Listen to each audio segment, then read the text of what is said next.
C, here's G, here's the walk up.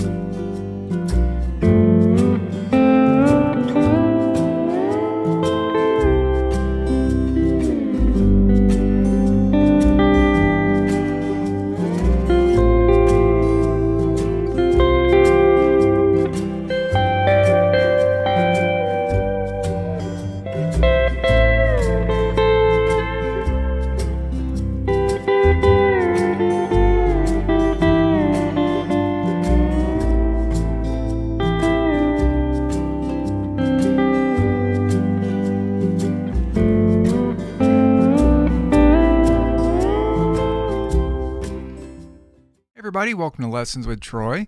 In today's lesson, it's going to be all about playing over an A minor chord, a C chord, and a G chord. But basically, I think of the key of C major or A minor.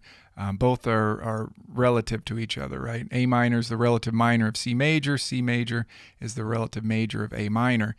All that being said, let me just show you. I'll play the jam track and I'll kind of improvise just to kind of show you some of these ideas.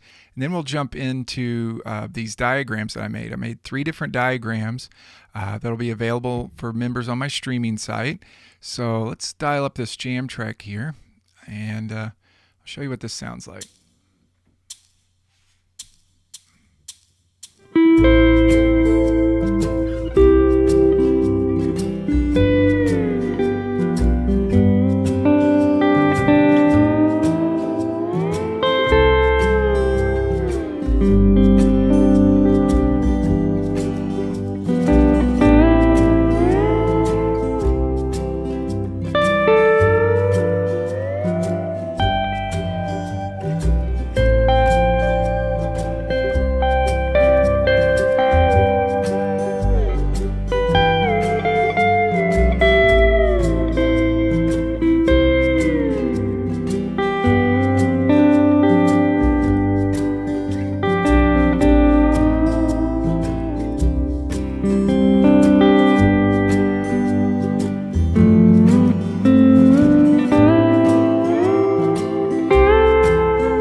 Let's go ahead and jump into these diagrams, and I'll kind of show you what I think, at least when I look down and see the fretboard, and that's what I tried to convey with these different diagrams here. So this first one, as you see, it has 3 different necks, right? So this jam track is fairly easy in that it's only 3 chords. It's an A minor chord, a C chord, and a G chord, and each one of these diagrams kind of focuses on different things. So this one particular set of necks focuses on the 1st string and 3rd string, right? No benders in this one, but as you can see, there's slants. So if this is A minor, right?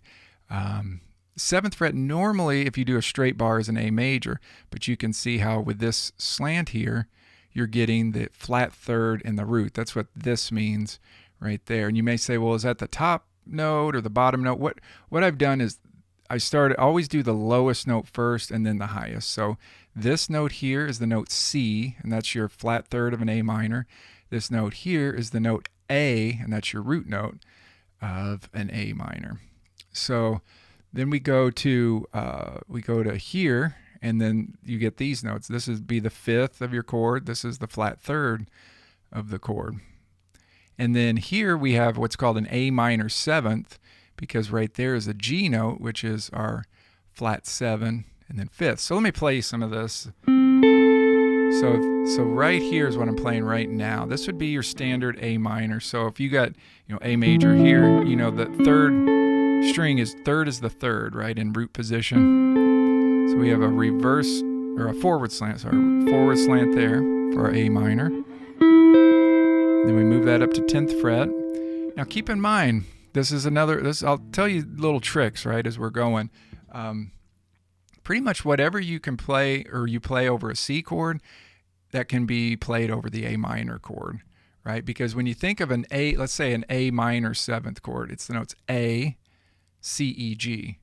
And then for a C chord, those notes are C, E, G. So A minor 7th, A, C, E, G, C, C major triad is just C, E, G. So you can tell how they share, you know, a lot of the same notes, right? And you can even see here, you know, in the diagram how almost all these are the same. I did do a reverse slant here, which I don't use that too much.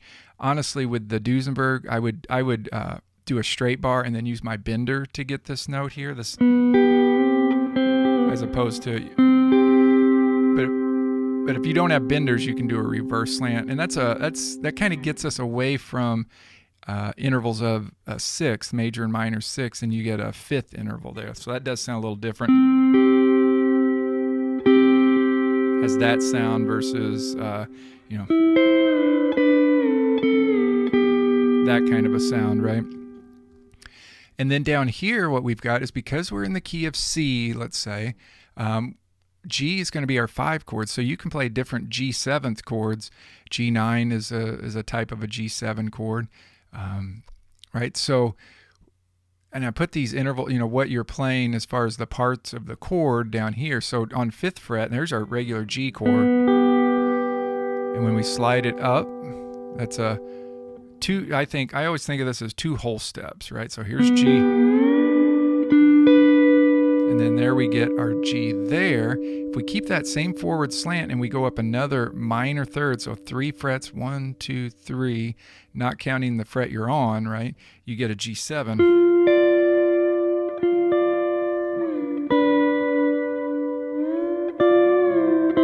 So what that does is there's G, there's a 8 and 9, right?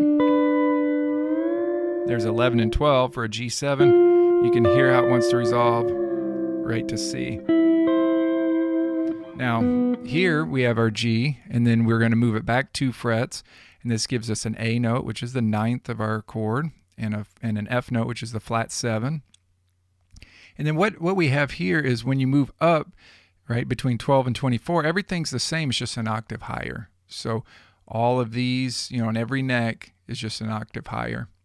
Same shapes and all that. What you do, the easy way to do that is, let's say you're on 7 here, just add 12 to 7.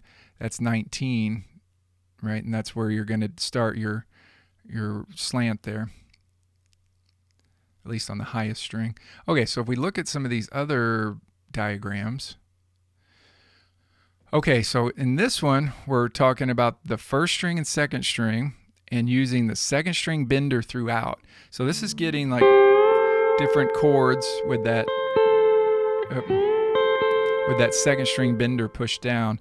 So one that I really like to get, and notice this, how C is the same as this, as our A minor, right? So you can use these same ones. It's just you're going to get different notes. So when you do, like, say, this slant here, you're getting the flat 3rd, the C note with the, now this is with pushing down your 2nd string bender, right? So I push that bender down there. And that can work over a C chord or an A minor chord because of the notes that you're playing. You'd be playing a C and an E. Well, that would be a flat 3rd and the 5th of an A minor chord, or it'd be the root and the C and E, or the 3rd of a C chord. Okay, and then we come down here to this neck, and we do get some nice ones. Like, let's look at this little slant. Well, let's what I think of is, I think of here, you know, under my D chord is a G chord with my benders, right? And then if I go down, let's say, what is that? 3 frets, not counting the fret I'm on, right? And then do a forward slant, that gives me this. Where am I at here? That gives me this G. So there's a G straight bar with the 2nd string bender pushed down. Slide down here, it gives me a G. Now if I walk that back, still with that 2nd string bender, gives me this nice G9 chord, flat 7 and the 9th of my G9 chord, F and an A note, right? So here's G, Nice G9. There's G6, right, on our 5th fret. And if we walk that back 2 frets, we've got a G7. And don't worry so much about up here because it's just the same as in between 0 and 12. It's just an octave up. Okay, so our third diagram, let's see where we're at here. First and second string, third string. Here we go. This one's pretty simple, right? It's playing, well, here you're pushing down both benders, right? And you're getting what would normally be a C chord. But if you play that over an A minor chord,